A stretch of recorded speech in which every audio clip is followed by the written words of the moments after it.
So a few years ago, I was in an Uber, and like any good producer, I started interviewing the driver about his past careers.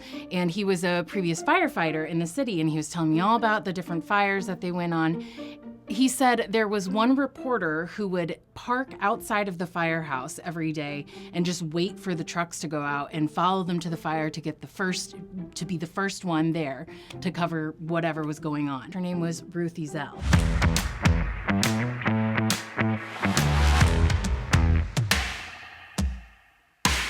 What got me there was just a series of circumstances, of doors that opened, and I just kind of walked through them.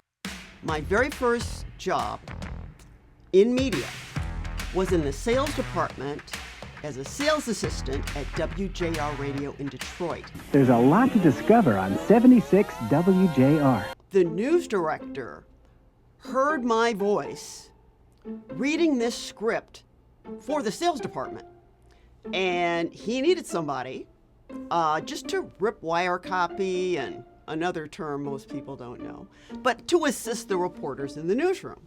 So about 6 months later, there I was in the newsroom.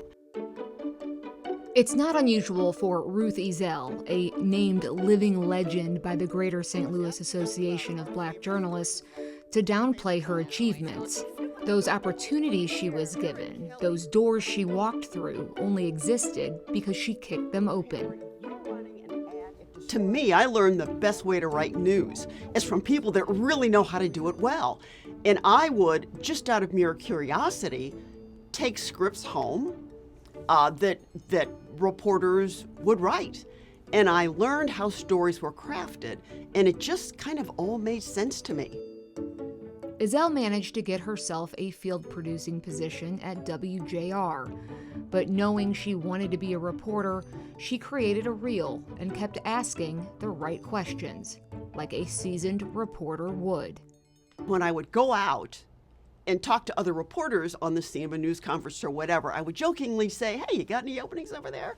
Most of the time I'd say, no, but one day somebody said yes.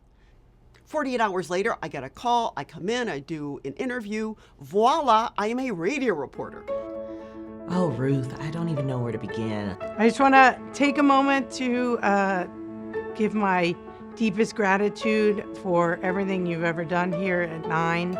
Ruth has always been a really welcoming presence at 9 PBS. As a newer producer, I always looked up to her, and I've learned so much from her over the past 4 years. While Ezell got her broadcast journalism start in radio, it wasn't long before she was captivated by the magic of television. I loved it. I loved being able to sit in a room with an editor and see the visuals of a story. I knew how to work with natural sound as a radio reporter, but having that extra added element, it was wonderful.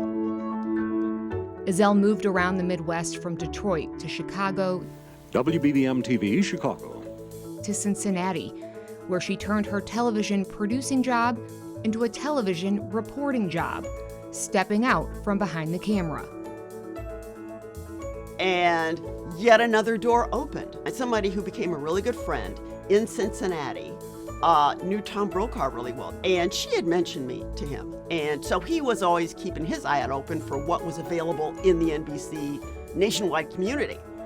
So he let her know that there were 5 openings at the NBC affiliate in St. Louis.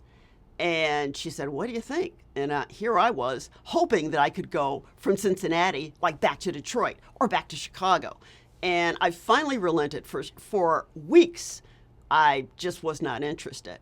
So I finally sent my tape to Channel 5, and what do you know? Their executive producer and I worked together in Detroit. It is a small media world. Thank goodness we liked each other, and she liked my work, and she showed it to the news director, and I became the 5th reporter hired. Let's go to News Channel 5, Ruth Ezell in Chesterfield. Jeff, people here remain undaunted despite these early returns so far. As you know, they have been running a grassroots campaign since the beginning, and they knew they had their For 10 years, Ruth Ezell covered daily news in St. Louis. That included fires, floods, elections, whatever came her way from the assignment desk. Remember this? The St. Louis Stallions, the expansion team that never was. Be nimble, keep your eyes open. And I'm one of those people, I'm surprised I'm talking as much as I am because I much prefer just looking and listening because that's how you learn. And I learned just as much from other people's mistakes as I learned from people who got everything right all the time. Ruth, congratulations on your retirement. Just decades of such a illustrious career, and we're gonna miss you. And in my short time at 9 PBS, I've been happy to get to know you. From Ruth, I learned about kicking the door open. She told me in our first one-on-one conversation that any opportunity she had that she took advantage of, any lucky break she ever got, was a crack in the door that she saw and she kicked it open. She made her own opportunities. And that's something I've really kept in mind. Any project I've worked on that might seem kind of small or unimportant, I kind of have that voice in the back of my head that it's up to me to kick the door open and to make it a big opportunity. You were a living legend already when I met you.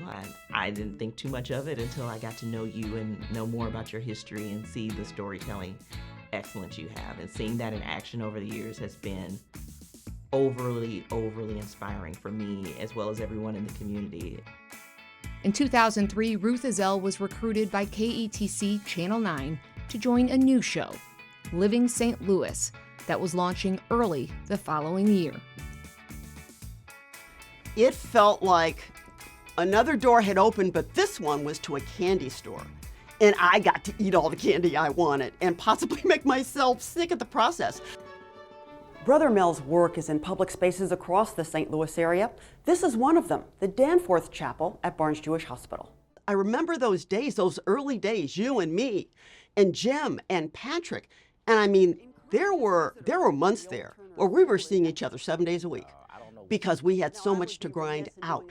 But it was so different from like doing the proverbial snowstorm live shot on the Tam Avenue overpass. It was the complete opposite.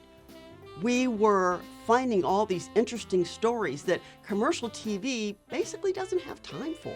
Years before I knew I was going to have this job, before there was ever any talk of Living St. Louis, I was holding on to articles from Channel 5 saying, one day I may get the opportunity to do this.